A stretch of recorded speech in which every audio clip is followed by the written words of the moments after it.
بسم اللہ الرحمن الرحیم عن عبد اللہ السنابحی رضی اللہ عنہ ان رسول اللہ صلی اللہ علیہ وسلم قال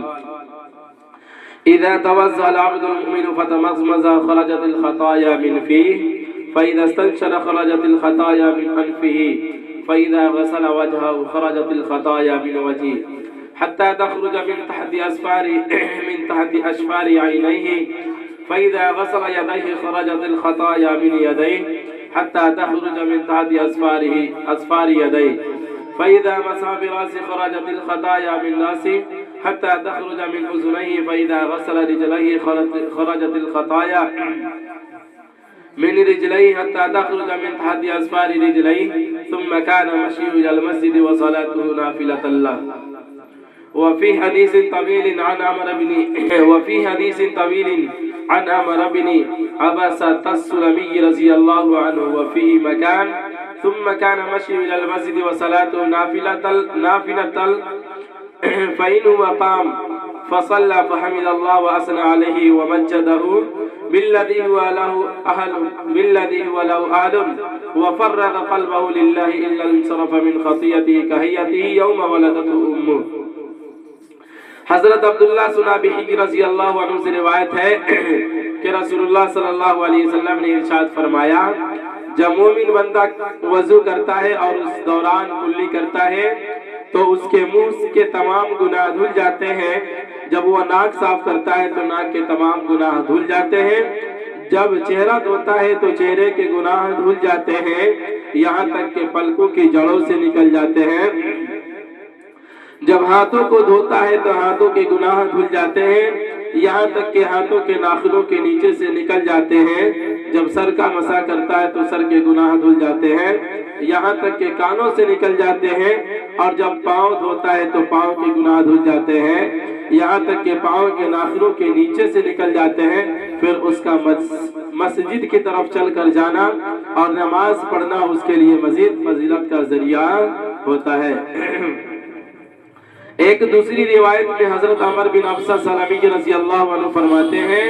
کہ اگر وضو کے بعد کھڑے ہو کر نماز پڑھتا ہے تو جس میں اللہ تعالیٰ کی ایسی حمد و ثنا اور بزرگی بیان کرتا ہے جو ان کے شان کے لائق ہے اور اپنے دل کو تمام فکروں سے خالی کر کے اللہ تعالیٰ کی طرف متوجہ رہتا ہے تو یہ شخص نماز سے فارغ ہونے کے بعد اپنے گناہوں سے ایسا پاک صاف ہو جاتا ہے جیسا کہ آج ہی اس کی ماں نے اس کو جنا ہے. فائدہ پہلی روایت کا بعض علماء نے یہ مطلب بیان کیا ہے کہ وضو سے تمام جسم کے گناہ معاف ہو جاتے ہیں اور نماز پڑھنے سے تمام باطنی گناہ بھی معاف ہو جاتے ہیں. تو اب تک آپ نے ماقبل سے بہت ساری حدیثیں آپ نے پڑھی جس کے اندر آپ نے نماز کی فضیلت کو بھی نماز کی کیا فضیلت ہے قرآن و حدیث کی روشنی میں آپ نے ماقبل میں اس کو بھی پڑھا. پھر اس کے بعد سنت و نوافل کے حوالے سے سنت و نوافل کی کیا فضیلت ہے آپ نے اس کو بھی پڑھا. اس کے بعد وضو کرنے سے کیا فائدے ہیں اور وضو کرنے سے کیا ثواب ملتا ہے اس کو اپنے ماقبل میں کچھ حدیثیں پڑھ لی. اسی کے بارے میں یعنی کہ وضو بنانے سے کیا فائدہ ہوتا ہے وضو جب بندہ بناتا ہے تو پھر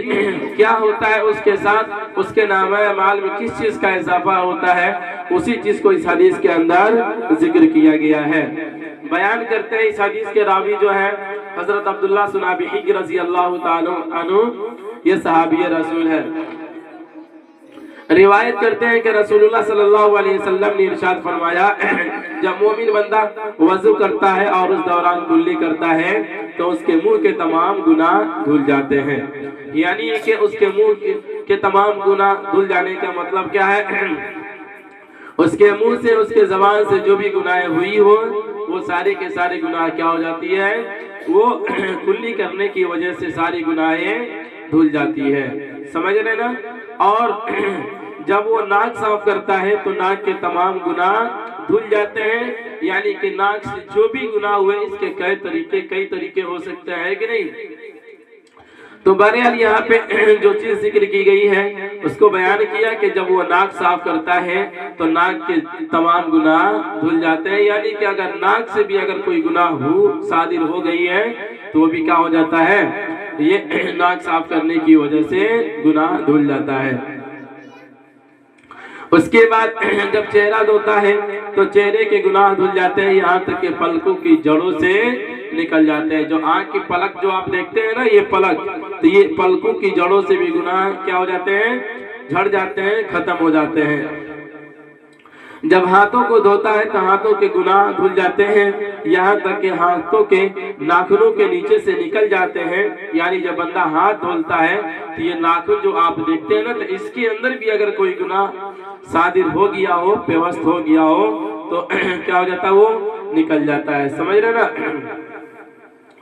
اس کے بعد یہاں تک کہ ہاتھوں کے ناخنوں کے نیچے سے نکل جاتے ہیں، جب سر کا مسح کرتا ہے تو سر کے گناہ دھل جاتے ہیں، یہاں تک کہ کانوں سے نکل جاتے ہیں، اور جب پاؤں دھوتا ہے تو پاؤں کے گناہ دھل جاتے ہیں، یہاں تک کہ پاؤں کے ناخنوں کے نیچے سے نکل جاتے ہیں۔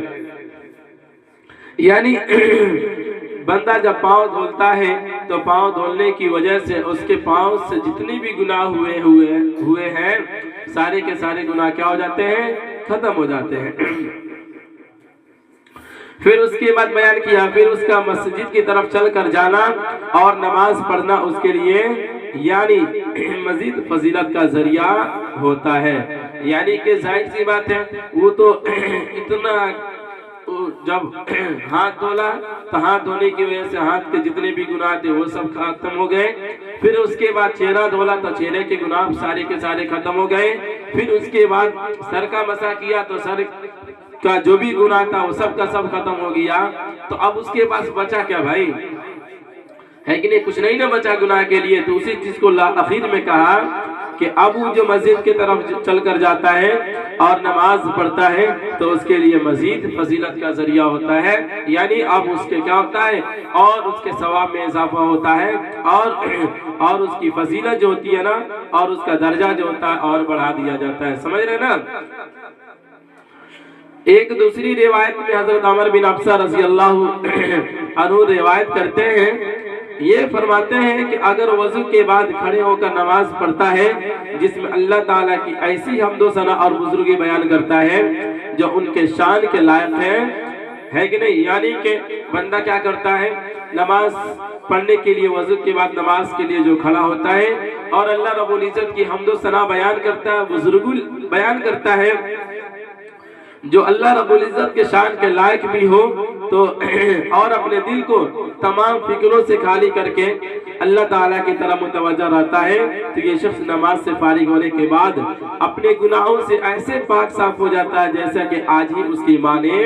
اس کو جنا ہے۔ یعنی کہ نماز کے اندر جب کھڑا ہوتا ہے اور اللہ رب العزت کی پاکی حمد و ثنا بزرگی بیان کرتا ہے جو اس کے شان کے لائق ہے، تو بیان کرتے ہیں کہ وہ گناہوں سے ایسے پاک ہو جاتا ہے جیسا کہ آج ہی اس کی ماں نے اس کو جنا ہے۔ جس طریقے سے کوئی بچہ پیدا ہوتا ہے تو جب وہ بچہ پیدا ہوتا ہے تو پیدائشی کے وقت پیدا ہونے کے بعد اس بچے کا ایک بھی گناہ نہیں ہوتا ہے، اسی طریقے سے وہ بھی بندہ اس بچے کی طرح ہو جاتا ہے، یعنی گناہوں سے بالکل پاک صاف ہو جاتا ہے۔ فائدہ سے ذکر کیا ہے کہ پہلی روایت کا بعض علماء نے یہ مطلب بیان کیا ہے کہ وضو سے تمام جسم کے گناہ معاف ہو جاتے ہیں اور نماز پڑھنے سے تمام باطنی گناہ بھی معاف ہو جاتے ہیں، یعنی کہ باطنی جو بھی گناہ ہے اور ظاہری جو بھی گناہ ہے تو وہ تو وضو کرنے سے دھل جاتے ہیں، اور نماز پڑھنے سے باطنی جو بھی گناہ ہوتا ہے وہ سب کے سب کیا ہو جاتا ہے، ختم ہو جاتا ہے۔ اگلی حدیث بیان کرتے ہیں، عن ابن عمر رضی اللہ عنہما قال كان رسول الله صلى الله عليه وسلم يقول من توضأ على طور كتب له 10 حسنات۔ حضرت عبداللہ بن عمر رضی اللہ عنہ فرماتے ہیں کہ رسول اللہ صلی اللہ علیہ وسلم نے ارشاد فرمایا کرتے تھے کہ جو شخص وضو ہونے کے باوجود تازہ وضو کرتا ہے اسے 10 نیکیاں ملتی ہے، یعنی کہ اس حدیث کے اندر بیان کیا گیا کہ کوئی بندہ باوضو ہے اور باوضو ہونے کے باوجود بھی وہ وضو کرتا ہے تو پھر اس بندے کو کیا ہوتا ہے؟ 10 نیکیاں ملتی ہے. سمجھ رہے نا؟ اب دیکھیے فائدہ میں ذکر کیا. علماء نے لکھا ہے کہ وضو کے باوجود نیا وضو کرنے کی شرط یہ ہے کہ پہلے وضو سے کوئی عبادت کر لی ہو. یعنی کہ کوئی نفلی نماز پڑھ لیا ہو یا کہ کوئی فرض پڑھ لیا ہو یا کہ جیسے کوئی قرآن وغیرہ کی تلاوت کر لیا ہو. ہے کہ نہیں؟ مطلب یہ کہ وہ پہلی جو وضو بنایا تھا اس وضو سے کوئی کام وہ کر لیا ہے، پھر اس کے بعد باوضو ہے اس کے باوجود وہ وضو بناتا ہے تو اس کو مزید 10 نیکیاں اور ملتی ہے. سمجھ رہے نا؟ چلیے.